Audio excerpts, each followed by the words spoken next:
Hello the YouTubers, here doing a very quick video. I'm just going to elaborate on some thoughts of this very recent change that's come out on the PBE. Now I know we got the patch 6.1 notes that are coming on out. Very exciting things to go through in that patch, but looking towards the PBE, there's something that's interesting that popped up. At least it's interesting to me.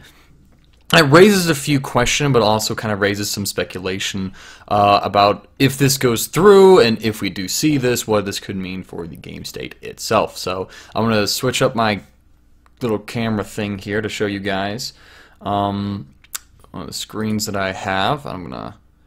Can I full screen this one? Before I do, I think it'll work. Okay. So this is something on my Twitter account. This is just a tweet I made a moment ago. Nothing. It's not too big deal. What's more important is that we look at this screenshot right here that I pulled off of the Surrender 20 site, which talks about an experimental rework of one of the Keystone Masteries, Warlords Bloodlust, which I find it unusual that Riot would already be looking to rework this mastery, considering that they've just given it some pretty drastic changes in 6.1.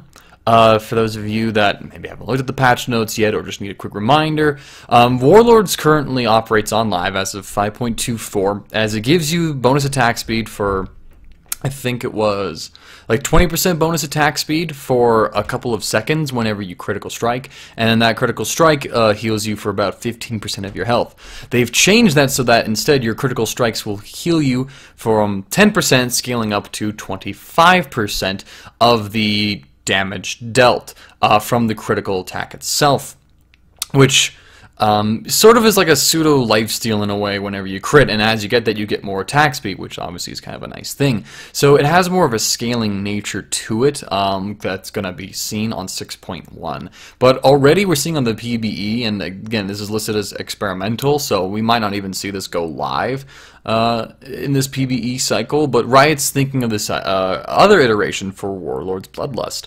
So instead you get this in the rework, this rework here, you're gonna get these stacks of Bloodlust.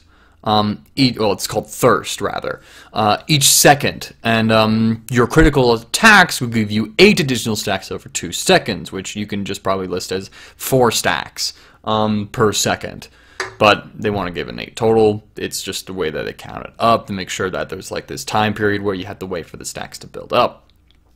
At 30 stacks, your next attack against a champion will consume your Thirst stacks and puts you in Bloodlust, which gives you 10 scaling up to 30% lifesteal based on your level for that attack and the next 2 attacks.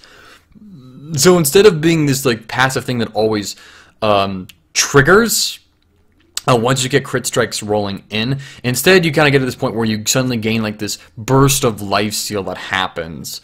One of the things that I find interesting, I've been using that word a lot, is that this is similar in terms of design when it comes to the fervor of battle mastery, in the sense that we're working with this another stacking keystone mastery, although the difference between the two of them is obvious that fervor requires you to engage the enemy to get these stacks, while Warlords of Bloodlust only has you, I mean, you passively gain the stacks, but then that gain is accelerated through you having critical strikes.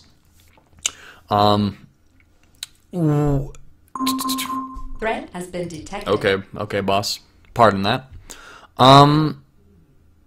Now, when we compared this experimental version of the Warlords Mastery to the one that's going on live in 6.1, there's a couple of strengths that we can already see this one having. First off is that this synergizes with critical strikes, but it doesn't require you to have critical strikes.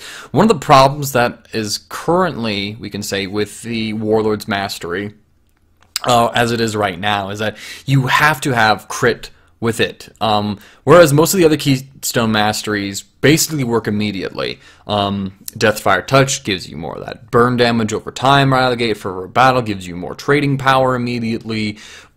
Thunderlord Surge, or no, Thunderlord's Decree, excuse me, I've mixed up Storm Raider Surge. Storm Raider Surge, I mean, if you can gain access to that damage, sure, I mean, it's theoretically available to you at the start of the game. Thunderlord's Decree, I mean, that just automatically occurs within the game. Windseeker's Blessing, Grasp of the Undying, all these other masteries are immediately taking effect. Whereas with Warlords, Bloodlust as it is now, you only get access to the mastery once you build up enough crit to start triggering it. And then as the game goes on and as you build more crit chance, then suddenly the mastery gives you more and more synergy and more power through it, but it's very much in the sort of late game stages, and only like a few champions really early on can make full of it. Namely, I think Tryndamere, Fiora, Shaco, like theoretically they can use this mastery as early as level 1 depending on what spell that they take. Oh dang, I'm out. Or is that? That was the old one. I got 2 cans sitting around by me. So I think that's one thing that kind of hurts Warlords of Bloodlust as far as why we don't like see it picked up so often, is that it takes a little longer for it to really start kicking in, whereas other masteries kind of just immediately help you and give you this extra power during the laning phase.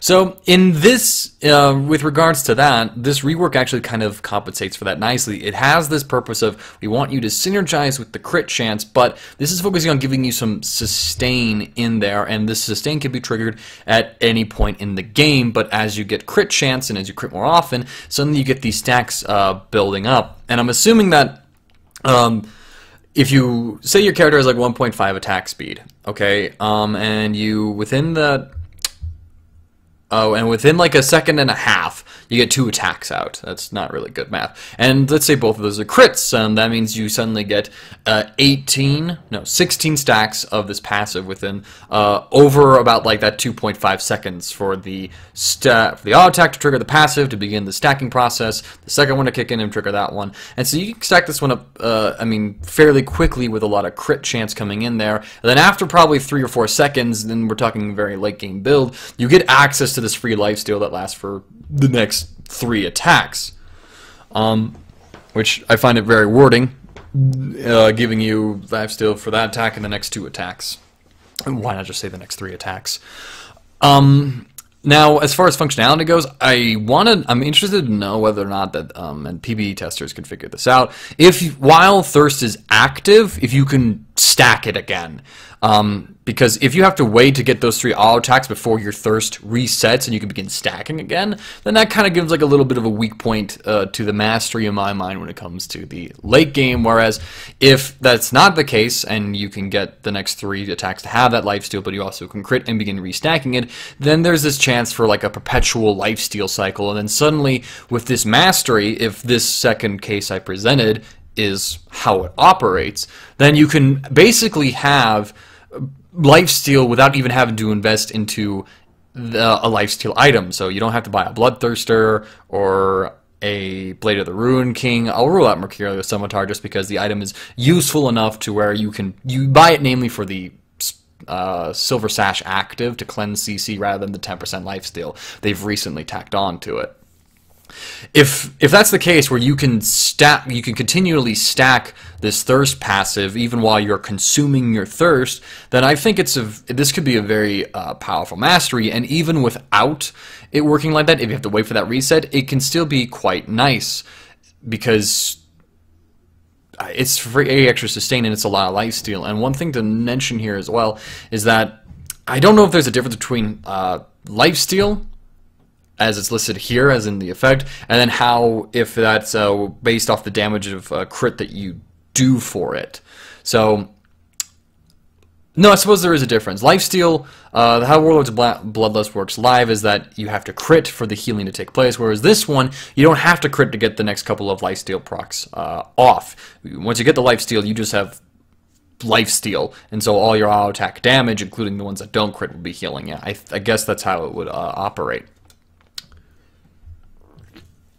So, again, after having just buffed Warlord into a new state, it's interesting to see Riot pursue like this very different kind of rework that actually gives you a little bit of power in the early game. Now, you know, it's 10% lifesteal, level 1 isn't really going to give you a whole lot. It's a little extra sustain in the lane, sure, and it can help you out over the course of proccing this twice in the 2 minutes, and then it really kind of comes alive early on too. But if this mastery, if this rework goes on through in a similar state like this, and depending on how it operates, it could eliminate the need for AD carries to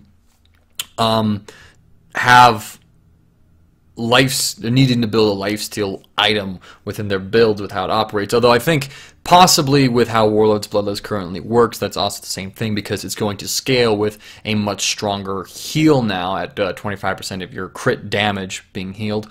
And so maybe we can start to see maybe either with the revived Warlords Bloodlust that's going out on 6.1 or this new Warlords Bloodlust, maybe AD carries don't have to worry about fitting in a lifesteal item in their build. They can just go triple crit item to get like 90% crit chance, armor penetration item, defensive item, boots. So that's, you know, your 6 items right there, and have all like a bunch more damage coming on through, which I think is actually probably something that to keep an eye out for coming up on 6.1 with the changes. So anyways, I wanted to just put this video out there, kind of talk about the concept behind this stacking Warlords Bloodlust, giving lifesteal throughout the game, as well as sort of like giving them more like this sort of